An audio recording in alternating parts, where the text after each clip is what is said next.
Ito nga bilang pagpoproklama ni Pangulong Ferdinand R. Marcos Jr. ng July 17 bilang National Cardiopulmonary Resuscitation Day. Alamin natin kung ano nga ba ang mga kampanya upang maging CPR ready ang Pilipinas. Pero bago yan ay panoorin natin ito. Araw-araw ay hindi natin maiiwasan harapin ang mga hindi inaasahang pangyayari sa ating buhay. Katulad na lang na aksidente o matinding karamdaman na maaaring magdulot ng panganib sa ating kalusugan. Sa ganitong pagkakataon, kritikal ang pagkakaroon ng sapat na kaalaman at kasanayan sa CPR o Cardiopulmonary Resuscitation. Ang CPR ay naglalayong mapanatili ang sirkulasyon ng dugo sa katawan habang hinihintay ang agarang tulong medikal. Sa pag-aaral at pagiging handa dito, tayo ay nagiging bahagi ng isang ligtas at maunlad na lipunan kung saan ang bawat isa ay handang tumulong at magbigay ng buhay sa oras ng pangangailangan. Kung kaya't alamin natin kung ano-ano nga ba ang mga kampanya patungkol sa pagsusulong sa Pilipinas bilang CPR ready dito sa Rise and Shine Pilipinas. At kaugnay po niyan ay makapayan po natin ang cardiologist si Dr. Jax Lerios de la Peña. Good morning and welcome po sa Rise and Shine Pilipinas, Doc Jax. Good morning. Good morning. Ito nga, Doc Jax, ano po ba yung pangunahing layunin itong pagkakaroon nga ng CPR Ready PH campaign o yung nationwide CPR awareness campaign, lalo na inaprubahan nga po ni Pangulong Ferdinand R. Marcos Jr. yung pagkakaroon ng National CPR Day? Masayang-masaya kami sa Philippine Heart Association na suportado kami ng presidente natin tungkol sa CPR Ready. Ang layon kasi namin ay lahat ng pamilya sa Pilipinas at least may isang marunong mag-CPR, and hindi lang basta CPR, no? AED ready, yun yung Automated External Defibrillator. Ayun. Well, siguro on a layman's perspective, paano ba natin mai-relate sa kanila kung gaano kaimportante ang CPR para sa bawat Pilipino? Ito kasi yung ating paunang lunas. Kung tayo ay merong tao, kakilala na nawalan ng malay, yun ang paunang lunas natin para gawa na paraan. Ang ginagawa kasi sa CPR, no, meron siyang 5 steps. Daanan na natin ng mabilis. 5 steps siya para sa layman. Ibig sabihin nito, hindi kailangan ay ikaw ay medical personnel para matuto. Kahit sino pwedeng mag-CPR. Kahit bata sa...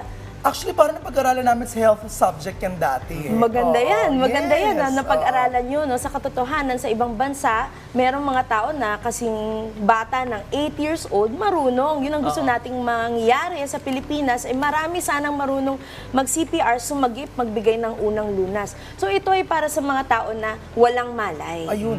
Walang malay. Ngayon, ang normal na basic life support ay ang mga tao, kami, aalamin namin kung humihinga or kung may pulso. Pero sa laikong CPR or laikong hands-only CPR, gusto natin agad, hindi na tayo dadaan sa ganun.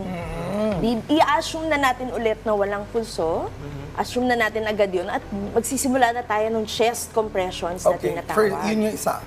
Chest compression. Yun yung 4th actually. So unang-una, daanan natin 5 C's yung ating tinuturo during our hands-only CPR from PHA.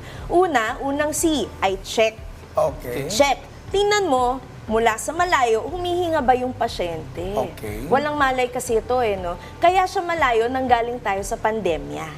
So, nanggaling tayo sa panahon ng COVID. So, gusto natin, tayo rin, ang tagapagligtas, ay protektado. Ayun. So, mula sa malayo, titingnan mo, humihinga ba? Check. No? Kung wala, susunod ay call. Call. Kasi kailangan natin humingi ng tulong. Okay. Hindi natin kaya na tayo lang ang magko-compression. Also, kailangan natin tawagin ng Emergency Response Unit. Kasi sila yung magdadala ng AED, yung pang-shock. Okay. Yung pang-shock. Meron tayong universal symbol ng shock. Makikita yon sa mga malls, airports. No? Importante yon kasi yung shock na yon, siya yung magsa-stand ng puso para to give way na bumalik yung normal niyang rhythm. Okay. So, una again, check. Check. Then, call.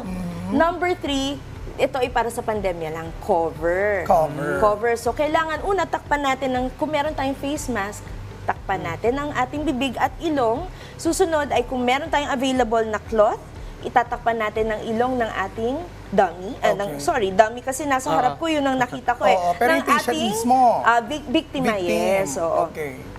So cover yung pangatlo, pang-apat yung compression. Okay. Compression, napakadali.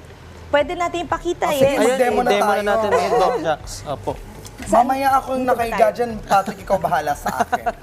Anyway, After sige. nito, sana marunong na kayo. Ayun, nawa po. Madali Opo, lang. So again, isa-isahin natin. Number 1, check. Okay. Check. Meron tayong... Ayan, meron tayong May pasyente, pasyente. Parang hindi unresponsive. humihinga. Oo, hindi umaangat yung dibdib niya. Oo. Hindi siya gumagalaw. So, susunod, call, help. Kailangan namin ng tulong. Merong pasyente na walang malay. Pakitawag ang ating emergency response unit kasi sa ibang bansa 911. Okay. Sa atin, kanya-kanyang syudad meron. So maganda nasa telepono natin yun. Ayun. Para agad-agad, pag may kailangan tayong gawin or may kailangan tayong tulong, isang Makakatawag tawag agad lang. tayo. Pwede naman tayo mag-speaker eh. Ayun. Diba? Speakerphone. Iwan lang natin ganun. Third. Call. Cover. Third. So, wala akong dalang Oo. mask, pero Just lagay tayo assume kunwari ng assuming. mask. Ayan, Oo. oo. Tapos, lalapit tayo sa pasyente. Okay. Kadalasan ang pwesto natin dito sa gitna. Gitna. Okay. No?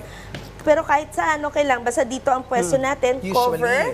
Okay. Kung meron tayong tela, cover. Kung wala, at kamag-anak naman natin, kasama natin sa bahay, pwede nating palampasin yung part Cover na yun. part. Kasi kakilala naman natin. Okay. No? Number 4, compression. So kapag compression, ilalapat natin ang kamay natin, one on top of the Okay. other. Fingers interlaced. Kita nyo ito? Ayan. Okay. Ayan, ito. And then, ilalagay natin sa gitna ng dibdib. Okay. Dito, gitna ng dibdib. Tapos magsisimula tayo ng chest compressions. Ang bilang nito ay 100 to 120 beats per minute. Okay, so dapat ilan Mahirap po? siya bilangin, no? Mahirap siya isipin. So, ang tinuturo natin tumugtog tayo ng isang music or song along that beat. Pinaka-common is, ano yung saving, ayokong kumanta. Saving all my love for you. Hindi. Yung- ano ba pwede? Ano nga yun? Naku, magpipinoy henyo tayo dito. Staying bigla. alive. Staying alive. Staying alive, oo. Saktong-sakto kasi gusto nga nating buhayin, di ba? Staying alive. Ayoko So, kumanta. Kaya nyo ba? Yun. Staying alive. Pwede mo ba akong sabay? Oh, sige po, okay. 1, 2, 3, go. Staying alive. Staying alive. Ayun, ganon. Oh, ganon, tuloy-tuloy. Nakawala rin ang anxiety part yun Yes. Kasi ano you have to be chill kapag Sa ginagawa utak mo lang yan. natin, baka sampalin tayo ng mga Oo nga. kamag-anak. Kapag ginawa, sa utak Doc lang talaga. natin yun. Kasi gusto lang natin ma-maintain yung beat habang ginagawa natin yun. No? Ngayon, ang pwesto ng ating elbows Ayan. diretso Okay, para we can don't give bend. Diretso, high oo. quality Diretso CPR na dapat. tinatawag. No, hindi kasi Huwag pwedeng yung bend, masyadong di ba? Oo. mag-bend. So, diretso, nakaganon tayo. Uy, may music Yan ako na. naririnig, Ayan. no? Very good. Yan. Okay. Ngayon, yung beat na yon ay para to allow for enough chest recoil, nakakabalik yung dibdib para Okay. napapump natin siya, hindi sobrang bilis, hindi sobrang Dok, parang yung bagal. bigat. How will I Oo. know kung yung aking pag-compress ay mabigat or sakto lang? Medyo mahirap i-predict lang yung depth niya, Oo. pero 5 to 6 centimeters. Pero sa ganung Okay. beat, medyo ma-approximate na natin yung ganun. Yung weight, Yes. okay. Ayun. So tuloy-tuloy siya. Gano'ng katagal, Dok, hanggang dumating yung Hanggang ERU? dumating ang ating ERU. Ayun. Kaya importante yun kasi hindi natin kaya mag-isa. Ayun. And the fifth, The fifth one is connect. Connect. Darating si AED, siya yung magsushock. yung Pagdating ni device. AED, yung device, no, ikakabit natin yun, huwag kayong mag-alala. Ang AED may instructions lahat. Okay. Nakasulat doon. I-power on mo lang siya, sasabihin niya na sa'yo anong next step. okay. Nakasulat din sa AED, ano yung saan ikakabit yung dalawang pads. Dito kasi yan kinakabit. So huwag kayong mag-alala kung may AED, kita yan. Ayun. Dikit. No? Attach the pads, turn on, and then tuturuan na lang kayo ni AED kung ano Bakit may next. times sa may CPR yung meron pa sa bibig na talaga? Yan ang mga basic life support for healthcare professionals. Healthcare naman. Naku, parang Yes. ibang usapin naman yan. No? Mahaba. Well, Yes. anyway, at least ang ating dami ngayon ay nakakahinga na po siya.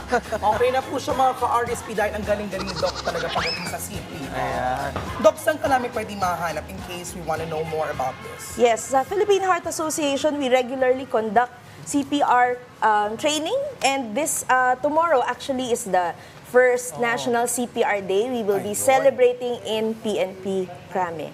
Sa Krame. Okay, doon ako nakabit, ma'am. Baka makover ko yan Sana bukas. makapunta ka sa amin Oo. bukas. Thank you. Yun nga, gaya na nabanggit mo, Prof, di ba? Tinuturo naman sa atin ito eh. Pero kasi kailangan ng refresher. Paulit-ulit, Oo, kasi nakakalimutan din naman natin to admit na. Tama. Ayan, at maraming salamat nga po sa pagbabahagi sa amin ng kaalaman patungkol po sa tamang pag-CPR at syempre, pati na rin po sa pagbibigay sa amin ng detalye sa inyong kampanya upang maging CPR ready ang Pilipinas. Muli, nakapanayan po natin ang cardiologist na si Dr. Jax Lerios de la Peña. Maraming salamat at ingat po, Doc. Thank you, Doc. Salamat. Thank you.